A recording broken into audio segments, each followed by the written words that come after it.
वो आएगा। अब बोलो, आपकी चमकने का राज। Good morning all of you. Good morning sir. Good morning. Good morning sir. इन सर को जानते हो आप? Yes sir. Sir. Bhavna, Neha, Ayush जानते हो? Yes sir. Yes sir. कौन से यस सर हैं? सर। मुकेश जी सर। चलो अब है ना, पढ़ाई में आ जाओ। क्या पढ़ रहे थे हम? कोशिका के प्रकार पढ़ रहे थे कल, कोशिका के प्रकार। और कोशिका के प्रकार मैंने दो तरीके से बताया था तुम्हें, एक तो संख्या के आधार पर और एक ऐसे बताया था उत्पत्ति के आधार पर। तो संख्या के आधार पर तो कौन से थे? एक कोशिकीय और बहुकोशिकीय। अब कोई नहीं बोलेगा मैं इसका नाम, जवाब देगा मुझे। कोई भी नहीं बोलेगा गलती से भी। अपनी आवाज को म्यूट कर लो। चेतन शर्मा, चेतन आप बताओ कि एक कोशिकीय जीवों के उदाहरण बताओ। ऐसे कौन से जीव हैं जिनके शरीर में एक ही कोशिका पाई जाती है? चेतन शर्मा।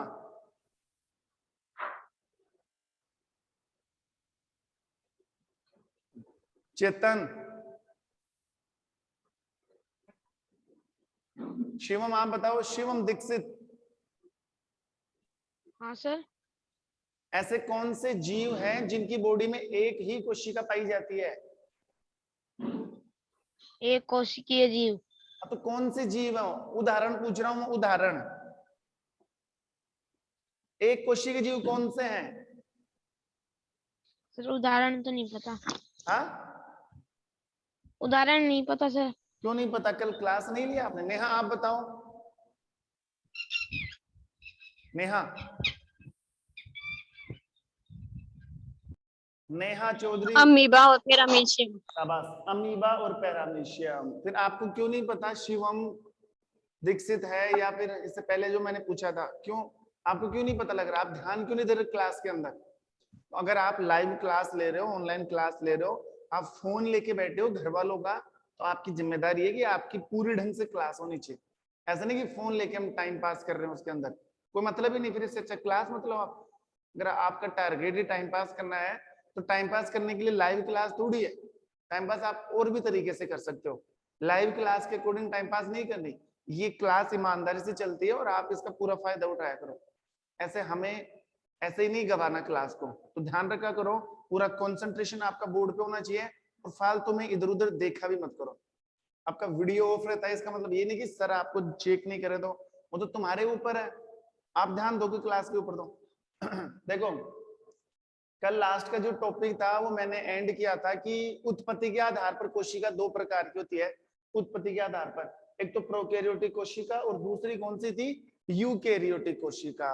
तो अब मुझे क्या करना है आज की क्लास में? सबसे पहले मुझे यही स्टार्ट करना है, प्रोकैरियोटिक और यूकैरियोटिक में अंतर बताना है। इंपॉर्टेंट क्वेश्चन है, कई बार सीधा सा क्वेश्चन डालूंगा मैं एग्जाम के अंदर जब आपका टेस्ट होगा कि प्रोकैरियोटिक और यूकैरियोटिक कोशिका में 5 अंतर बताओ।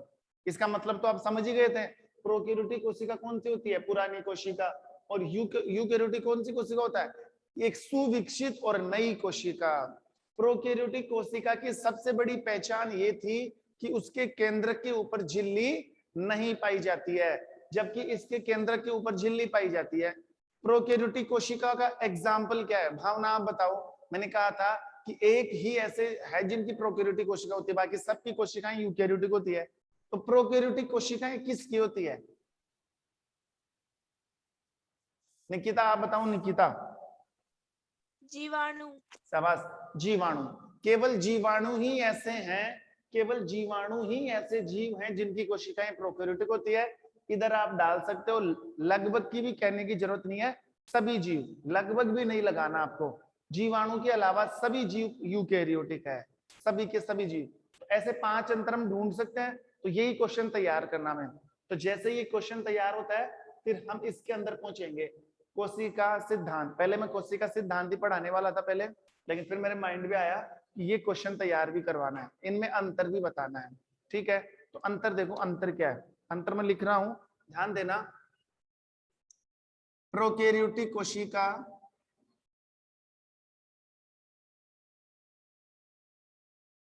प्रोकैरियोटिक कोशिका, प्रोकैरियोटिक कोशिका एक आदिम, प्रोकैरियोटिक कोशिका एक आदिम कोशिका है। और ये ध्यान रखना, ये चैप्टर अभी हमने स्टार्ट ही किया, कल स्टार्ट किया था, आज स्टार्ट किया था, तो कल जो मैंने बोर्ड पे पढ़ाया था उसको उतारा था क्या आपने? उतारा था कि जो बोर्ड पे पढ़ाया था? हाँ, अब ध्यान रखना, ये जो कोशिका वाला चैप्टर है ना, इसके नोट्स नहीं भेजूंगा मैं, ये आपको बोर्ड से उतारना पड़ेगा। नोट्स की आपको जरूरत ही नहीं है, मैं पूरा बोर्ड पे लिखूंगा और आपको अलग से टाइम दूंगा कि उतार लो। तो बताओ नोट्स की जरूरत पड़ेगी क्या? बताओ नोट्स की जरूरत कब पड़ती है? जब आप बोर्ड से नहीं उतारते। मैं सारी बात बोर्ड पे लिखूंगा, तो आपको उतारना है।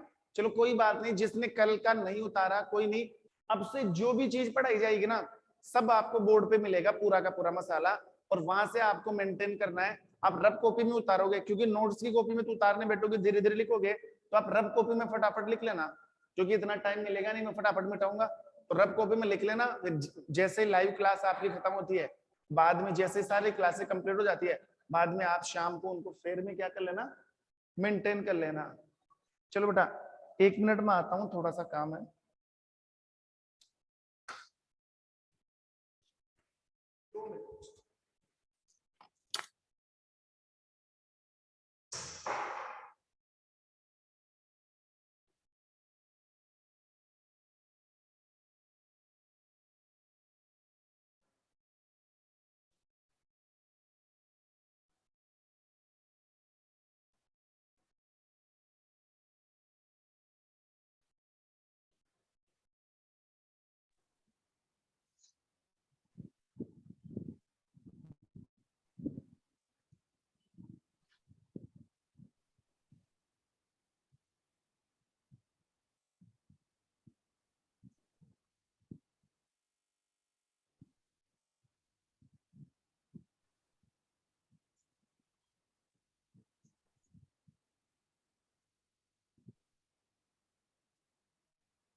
नया हैप्पी बर्थडे।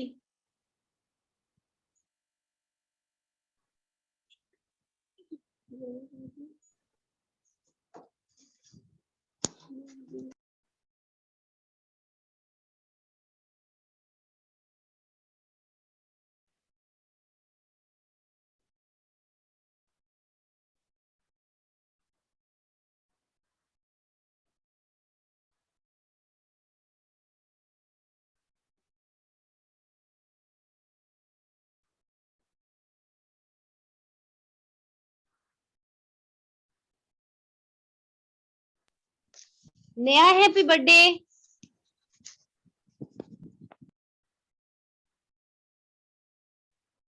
क्या कर रही, क्लास ले रही है यार, मेरे को नहीं पता था, सॉरी।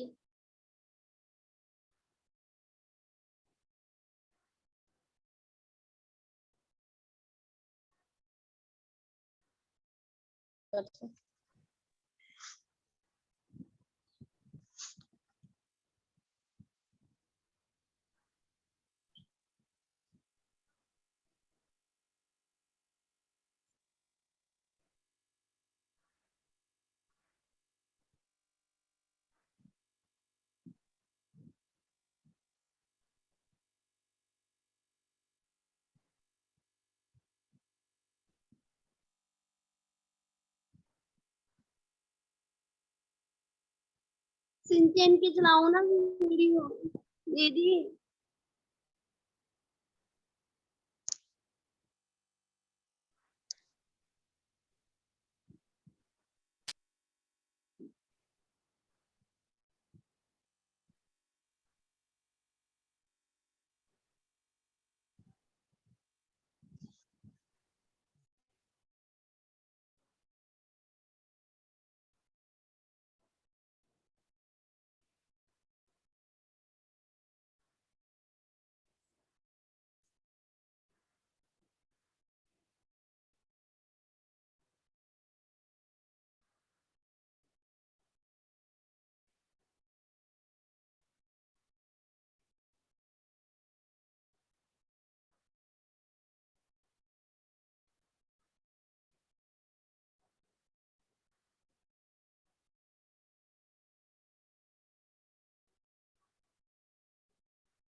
आवाज आ रही ना? आवाज एक बार बता दो।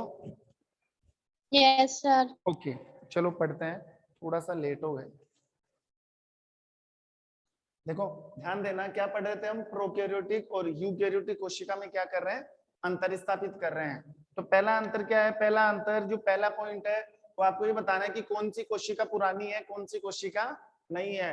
तो प्रोकैरियोटिक कोशिका एक आदिम, आदिम का मतलब होती है पुरानी कोशिका, ऐसे बोलते हैं ना, आदिम मानव, पुराना मानव, तो आदिम एक पुरानी टाइप की कोशिका है। जबकि इसमें क्या लिखोगे? यह एक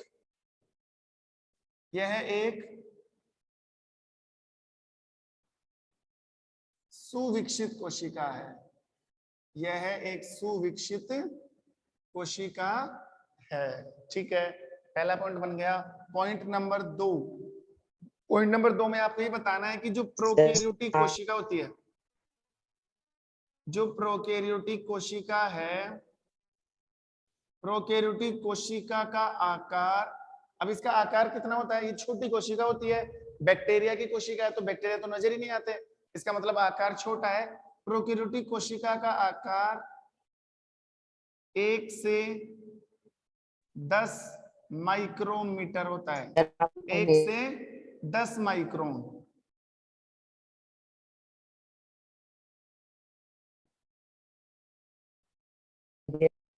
देखो आवाज मत करो, आवाज नहीं आनी चाहिए। प्रोकैरियोटिक कोशिका का आकार 1 से लेकर 10, ये जो यू नजर आ रहा है ना आपको, यू का मतलब होता है माइक्रोन, और यू का मतलब होता है, ये भी लंबाई की इकाई है, लेकिन बहुत छोटी इकाई है। लंबाई की सबसे बड़ी इकाई क्या होती है? लंबाई की सबसे बड़ी इकाई किलोमीटर, किलोमीटर के बाद में मीटर, फिर सेंटीमीटर, फिर मिलीमीटर, और मिलीमीटर से नीचे आएगा माइक्रोमीटर, मिलीमीटर से नीचे माइक्रोमीटर।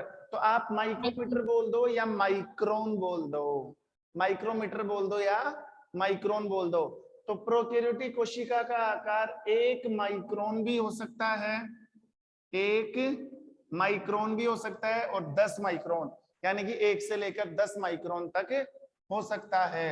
जबकि इनका आकार कितना होता है? इसका आकार 2 माइक्रोन से 100 माइक्रोन तक हो सकता है। इसका आकार 2 माइक्रोन से 100 माइक्रोन तक हो सकता है। खत्म बात। ठीक है, पॉइंट नंबर 3, पॉइंट नंबर 3, और पॉइंट नंबर 3 किसको लेकर दोगे? पॉइंट नंबर 3 जो सबसे बड़ी पहचान है, और सबसे बड़ी पहचान क्या है? सबसे बड़ी पहचान है कि इसके केंद्रक के चारों तरफ झिल्ली नहीं पाई जाती है। नहीं पाई जाती। इस कोशिका के केंद्रक के चारों ओर, केंद्रक के चारों ओर केंद्रक झिल्ली अनुपस्थित होती है। केंद्रक झिल्ली अनुपस्थित होती है। और इधर क्या लिख दोगे? केंद्रक झिल्ली उपस्थित होती है। हाँ, केंद्रक झिल्ली उपस्थित होती है। ठीक है, पॉइंट नंबर 4, पॉइंट नंबर 4, इसमें लगभग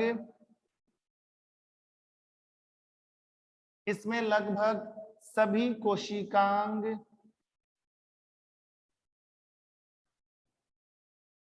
इसमें लगभग सभी कोशिकांग अनुपस्थित होते हैं, अनुपस्थित होते हैं। इसमें इसमें सभी कोशिकांग उपस्थित होते हैं, उपस्थित होते हैं। सभी कोशिकांग क्या होते हैं? उपस्थित होते हैं। एक बार नोटिस करो, अब देखो ध्यान देना। पहला पॉइंट देखो, प्रोकैरियोटिक कोशिका आदिम कोशिका है। आदिम का मतलब प्रोकैरियोटिक कोशिका कौन सी कोशिका है? पुरानी कोशिका है। यह एक सुविकसित कोशिका है, मतलब एक कंप्लीट सेल है, पूरी डेवलप है, कोई भी कमी नहीं है इसके अंदर, ठीक है, सब मतलब कंप्लीट स्ट्रक्चर तैयार हो रही है इसकी। हाँ, प्रोकैरियोटिक कोशिका का आकार 1 माइक्रोमीटर से 10 माइक्रोमीटर, 1 माइक्रोमीटर से 10 माइक्रोमीटर। इसका आकार 2 माइक्रोमीटर से 100 तक, 2 से 100 तक होता है। इस कोशिका के केंद्र के चारों तरफ केंद्रक झिल्ली नहीं पाई जाती, इधर केंद्रक झिल्ली उपस्थित। लेकिन आप जब फेयर में नोट्स लिखोगे ना, तो पूरी लाइन लिखोगे। यहाँ तो मैंने शॉर्ट में लिख दिया केंद्रक झिल्ली उपस्थित होती है। आप पूरी लाइन लिखोगे कैसे कि यूकेरियोटिक कोशिका के केंद्रक के चारों तरफ केंद्रक झिल्ली पाई जाती है। अब देखो, इसमें लगभग सभी कोशिकांग, अब कई कंफ्यूज हो रहे होंगे, कोशिकांग क्या है? एक कोशिकांग का मतलब है कोशिका के अंग, कोशिका के अंग। तो दोनों को संधि विच्छेद करके क्या बना दिया, मतलब उनको जोड़कर क्या तैयार कर दिया? कोशिकांग। तो कोशिकांग का मतलब कोशिका के अंग, और कोशिका में तो बहुत सारे अंग है। माइटोकॉन्ड्रिया कोशिका का अंग है, अंतःप्रद्रव्य जालिका है, हरित लवक है, तारकाय है, गोल्जिकाय है, रिक्तिका है, लाइसोसोम है, कई सारे, बहुत सारे कोशिका के अंग होते हैं। तो वो सभी कोशिका के अंग लगभग इसमें क्या है? अनुपस्थित है। और सारे कोशिका के अंग यूकेरियोटिक कोशिका में पाए जाते हैं। कितने अंतर हो गए बताओ? 4 अंतर हो गए। तो अब देखो क्या करें, नोट्स आप लोग बोर्ड से उतार लोगे या मैं अलग से भेजूं? आप बताओ। सर आज से तो उतार लेंगे और पीछे का सारा भेज देना। और आज से कवर कर लोगे? Yes sir. लेकिन फिर एक प्रॉब्लम होगी ना, देखो नोट्स अगर आप उतारने बैठोगे ना, फिर हमारा सिलेबस डाउन हो जाएगा। और ये मैंने अभी सोचा इस बात को, ये मतलब जैसे मान लो मैंने बोर्ड पर लिख तो दिया, अब आप उतारने बैठ जाओगे, इतने हमारे 40-45 मिनट मिलती है, तो आधा टाइम तो उतारने में चला गया। तो ऐसे तो हमारा जो कोर्स है वो क्या हो जाएगा? लेट हो जाएगा। तो कोई बात नहीं, थोड़ा सा मेरे को टाइम लगेगा, नोट्स मैं ही भेज दूंगा, नोट्स मैं ही भेज दूंगा आपको, बोर्ड से नहीं उतारना। समझ में आ रही बात? सर आप साइड में हट जाया करो, हम स्क्रीनशॉट ले लेंगे ब्लैक बोर्ड का, फिर कर लेंगे बाद में। अच्छा, स्क्रीनशॉट?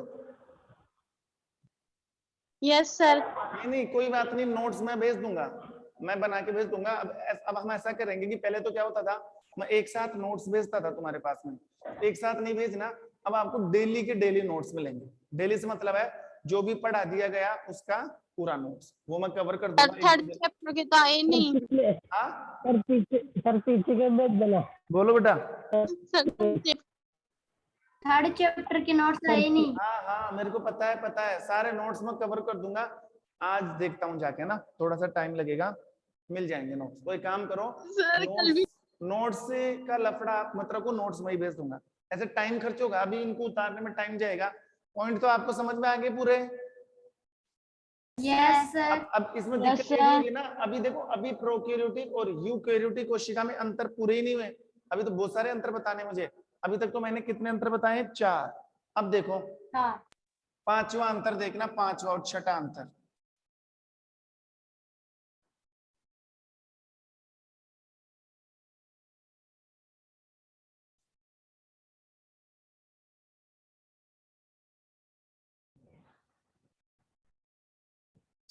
ओके, आगे देखो।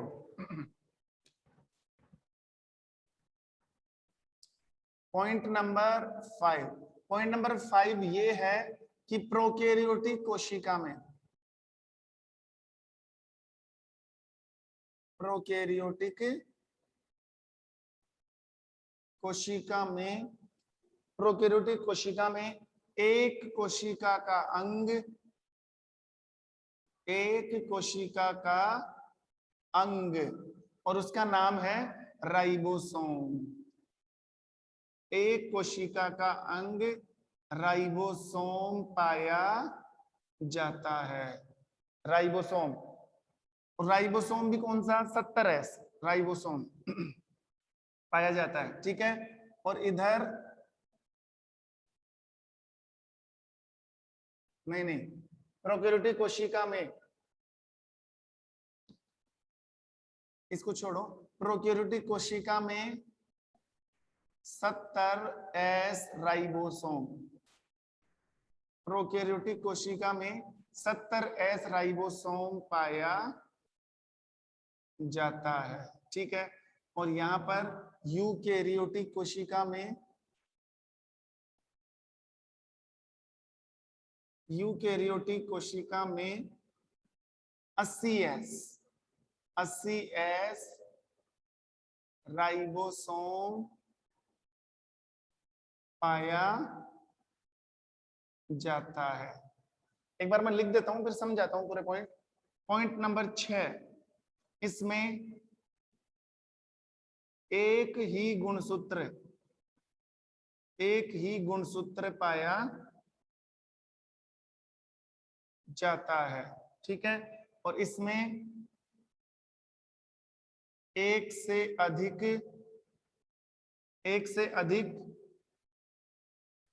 गुणसूत्र पाए जाते हैं, एक से अधिक गुणसूत्र पाए जाते हैं। और पॉइंट नंबर 7 में आप एग्जाम्पल डाल दे लो बस लास्ट। इसका एग्जाम्पल क्या है? ओनली एग्जाम्पल इनके कौन है? जीवाणु, ठीक है। और इधर वाले में एग्जाम्पल क्या डालोगे? सभी जीव। अब देखो बस 7 अंतर करने हैं आपको। पॉइंट नंबर 5 थोड़ा सा अटपटा लग रहा होगा, कंफ्यूज कर रहा होगा आपको। देखो प्रोकैरियोटिक कोशिका में 70S राइबोसोम पाया जाता है, तो सबसे पहले तो नोटिस करो राइबोसोम क्या चीज है। राइबोसोम एक कोशिका का अंग है। राइबोसोम क्या है? कोशिका का अंग। तो मैंने जो लास्ट वाला चौथा पॉइंट लिखवाया था ना, उसमें मैंने लिखा था कि प्रोकैरियोटिक कोशिका में कोशिका के लगभग सभी कोशिकांग क्या होते हैं? अनुपस्थित, लेकिन एक कोशिकांग पाया जाता है।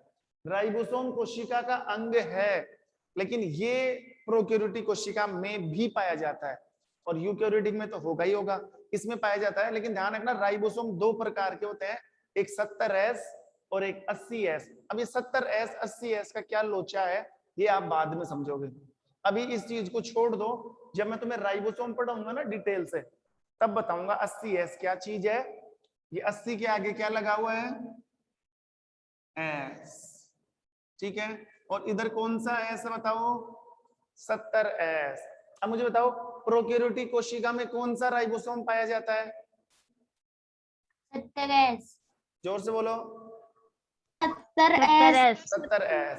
यूकैरियोटिक कोशिका में 80S। 80S। अब ये 70S 80S अभी आपको नहीं समझ में आएगा, ये कब समझ में आएगा? जब मैं राइबोसोम पढ़ाऊंगा। कोशिका के अंग पढ़ाने पड़ेंगे ना अलग से, माइटोकॉन्ड्रिया पढ़ाऊंगा, अंतःप्रद्रवी जालिका पढ़ाऊंगा, हरित लवक पढ़ाऊंगा, तो राइबोसोम भी पढ़ाऊंगा, तब बताऊंगा कि 70S क्या है, 80S क्या है। अभी छोड़ दो।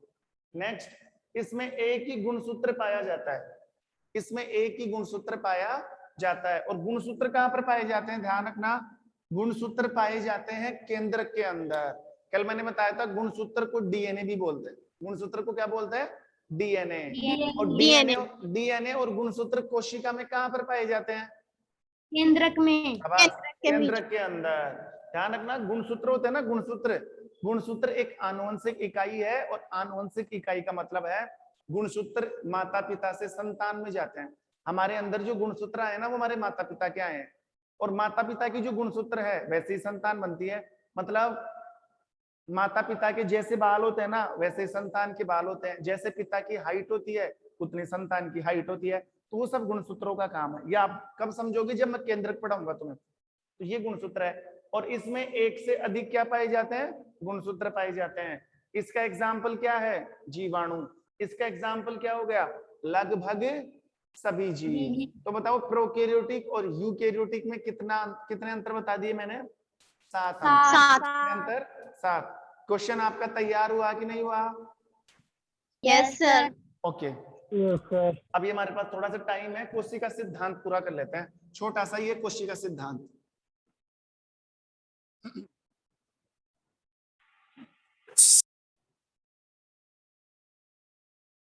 देखो कोशिका सिद्धांत। कोशिका सब जानते हैं, सजीव की संरचनात्मक और क्रियात्मक इकाई होती है। सिद्धांत, तो कोशिका सिद्धांत से मतलब यह है कि थोड़ा सा समझो पहले आप इसको।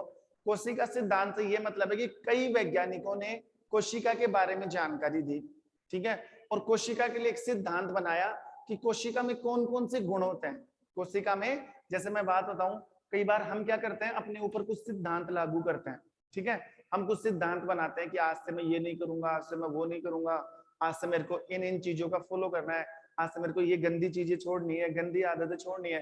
तो बताओ हम एक सिद्धांत बनाते हैं कि नहीं बनाते? बनाते ना सिद्धांत, और हर चीज के सिद्धांत होते हैं। तो कोशिका का भी कुछ सिद्धांत है।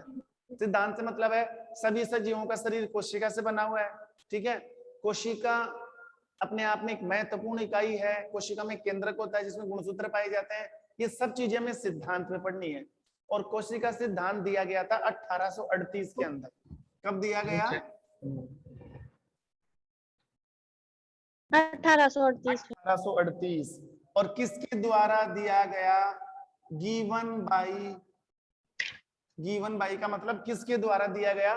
दो वैज्ञानिक, दो ब्रिटिश वैज्ञानिक, ब्रिटिश का मतलब अंग्रेज वैज्ञानिक, ठीक है। और जो दो वैज्ञानिक थे उनका नाम था, एक का नाम तो था मिथ्यास स्लाइडेन और एक था थियोडोर स्वान। मिथ्यास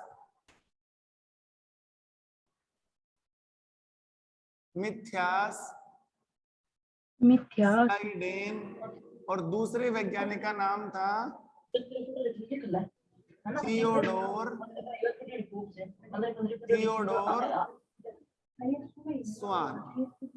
थियोडोर स्वान। ये दो वैज्ञानिक ब्रिटिश साइंटिस्ट है। थोड़े से नाम आपको अटपटे मिलेंगे, हमारे जैसे नाम तो उतने ही है, दिनेश, सुरेश, मुकेश, ऐसे ऐसे नाम मिलेंगे। मिथ्यास स्लाइडेन और थियोडोर स्वान, इन्होंने 1838 में क्या दिया? कोशिका सिद्धांत। दोनों ने 1838 में क्या दिया? कोशिका सिद्धांत दिया। अब इन्होंने देखो कोशिका सिद्धांत के कुछ पॉइंट बताए। कोशिका सिद्धांत के आपको 4 या 5 पॉइंट याद करने हैं, आपका क्वेश्चन तैयार हो जाएगा पूरा। इन्होंने पहला पॉइंट क्या बताया, और बताओ पॉइंट किसके लिए बता रहे हैं? कोशिका के लिए। कोशिका का ही तो सिद्धांत बना रहे हैं। तो ये पहली बात ये बताते हैं कि सभी सजीवों का शरीर, सभी सजीवों का शरीर कोशिका से मिलकर बना होता है। सभी सजीवों का शरीर एक या एक से अधिक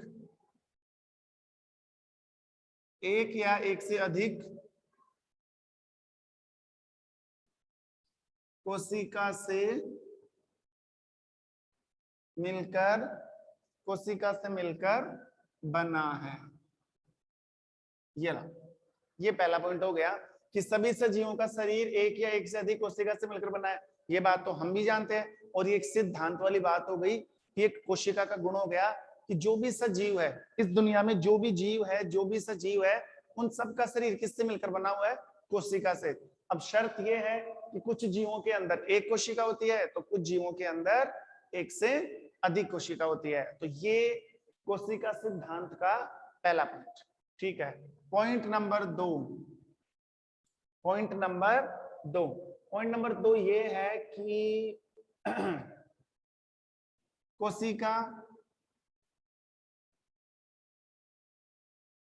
कोशिका सजीव की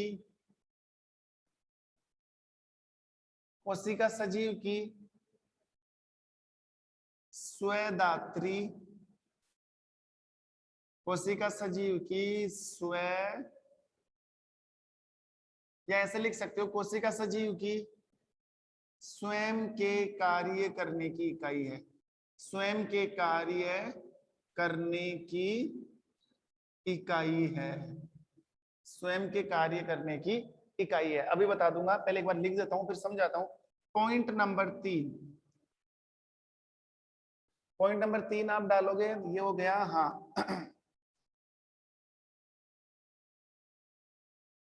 कोशिका के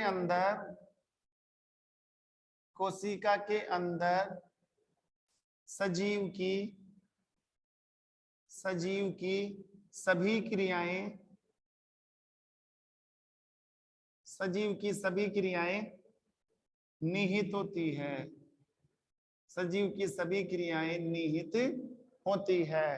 पॉइंट नंबर 4, पॉइंट नंबर 4 ये है, कोशिका के मध्य में क्या पाया जाता है बताओ? क्या होता है मध्य में? कोशिका के केंद्रक। मध्य में केंद्रक पाया जाता है। केंद्रक पाया जाता है तथा केंद्रक में कोशिका के मध्य में केंद्रक पाया जाता है तथा केंद्रक में आनुवंशिक गुण पाए जाते हैं। आनुवंशिक गुण पाए जाते हैं। ओके 4, लास्ट है पॉइंट नंबर 5, सभी कोशिकाओं का निर्माण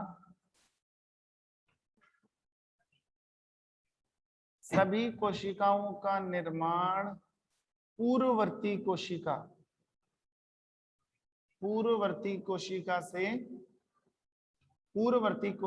से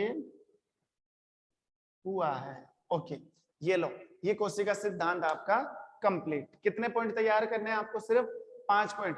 अब एक बार पहले पॉइंट को पढ़ो। पहला पॉइंट यह है कि सभी सजीवों का शरीर एक या एक से अधिक कोशिका से मिलकर बना हुआ है। बताओ समझाने लायक पॉइंट है क्या? क्या आप लोग जानते हो इसको अच्छे से? हाँ कि ना? Yes sir. जोर से तो यस बोलो। सर। हम सब जानते हैं यस कि हम सर। सब जानते हैं कि कोई भी जो सजीव है सबका शरीर कोशिका से मिलकर बना हुआ है। अब कोई कईयों का शरीर एक से, तो कईयों का शरीर एक से अधिक कोशिकाओं से। अधिक। पॉइंट नंबर 2 में आ जाओ। कोशिका सजीव की स्वयं के कार्य करने की इकाई है। स्वयं के कार्य करने की इकाई से मतलब है जो कोशिकाएं होती है ना, सभी कोशिकाएं कोई ना कोई काम करती है। कोशिकाएं खाली नहीं बैठी हमारी बॉडी के अंदर। हमारे अंदर जो कोशिका है ना, तो प्रत्येक कोशिका, चाहे एक कोशिका ही क्यों ना हो, हमारा शरीर कई अरबों खरबों कोशिकाओं से मिलकर बना हुआ है और उन अरबों खरबों कोशिका में प्रत्येक कोशिका अपना कार्य करती है। प्रत्येक कोशिका अपने कार्य की भागीदारी को निभाती है। मतलब सभी कोशिकाएं अपनी तरफ से अपना कार्य करती है। तभी तो ये पॉइंट डाला मैंने, कोशिका सजीव के स्वयं के कार्य करने की इकाई है। अर्थात आप ये लिख सकते हो, प्रत्येक कोशिका किसी सजीव में अपना कोई ना कोई कार्य करती है। जैसे आंख वाली कोशिका है तो देखने का काम करेगी, कान वाली कोशिका है तो सुनने का काम करेगी। तो सभी कोशिकाएं बताओ काम करती है कि नहीं करती? करती है ना? काम करती है। 2 मिनट नमस्कार। हाँ पॉइंट नंबर 3 देखो, नोटिस करें। पॉइंट नंबर 3, कोशिका के अंदर सजीव की सभी क्रियाएं निहित होती है। बताओ हमारी बॉडी में जो काम चल रहा है, हम खाना खाते हैं पाचन, सांस लेते हैं श्वसन, हमारी बॉडी के अंदर ब्लड चल रहा है परिसंचरण। तो बताओ ये सारा काम कहाँ पर हो रहा है? बॉडी के अंदर हो रहा है। और बॉडी किससे बनी हुई है? शरीर किससे बना हुआ है? कोशिका से। ये तो जितनी भी क्रिया चल रही है ना शरीर के अंदर, सारी क्रियाएं किसके अंदर चलती है बताओ? कोशिका के अंदर। शाबाश। पॉइंट नंबर 4, कोशिका के मध्य में केंद्रक पाया जाता है। 2 दिन हो गए मेरे को समझाते हैं कि बीच में केंद्रक होता है, बिल्कुल सही बात है। तथा केंद्रक में आनुवंशिक गुण होता है। केंद्रक में गुणसूत्र पाया जाता है, मतलब केंद्रक में डीएनए है और डीएनए एक आनुवंशिक गुण है और आनुवंशिक गुण से मतलब है एक पीढ़ी से दूसरी पीढ़ी में जाता है। माता पिता से किस में जाता है? संतान के अंदर। संतान में। यानी कि हमारे शरीर के अंदर जो गुणसूत्र है वो हमारे पेरेंट्स के हैं। ठीक है। लास्ट वाला, सभी कोशिकाओं का निर्माण पूर्ववर्ती कोशिका से होता है। पूर्ववर्ती का मतलब होता है पुरानी। अगर कोई नई कोशिका बनती है ना, हमारे शरीर में कोई नई कोशिका बनती है, तो नई कोशिका किससे बनती है? पुरानी कोशिका से। देखो कैसे, ये लास्ट वाला पॉइंट है ना, इसको समझना थोड़ा सा। मान लो हमारे शरीर की ये कोई पुरानी कोशिका है। अब जब कोशिका पुरानी हो जाती है ना, तो वो मरती नहीं है, कोशिका नई कोशिका में चेंज हो जाती है। तो एक कोशिका चेंज हो गई 2 कोशिका में, ऐसे। अब आप इसको बोलोगे सर ये तो नई कोशिका है और ये कौन सी कोशिका है? पुरानी। तो यहाँ पे आप देख के बताओ, पुरानी कोशिका मर गई क्या? नहीं, पुरानी कोशिका चेंज हो गई कौन सी कोशिका में? नई कोशिका में। बोलो। नई कोशिका में। नई कोशिका में। तो देखो सभी कोशिकाओं का निर्माण, इन कोशिकाओं का निर्माण कौन सी कोशिका से हुआ? पुरानी कोशिका से। ओके, ये तुम्हारा कोशिका कोशिका से। सिद्धांत क्या हो गया, कंप्लीट। तो नोट्स में आज जी, भेज दूंगा जी। तीसरे चैप्टर के, और जैसे टाइम मिलेगा फिर इस चैप्टर के, ठीक है। नेक्स्ट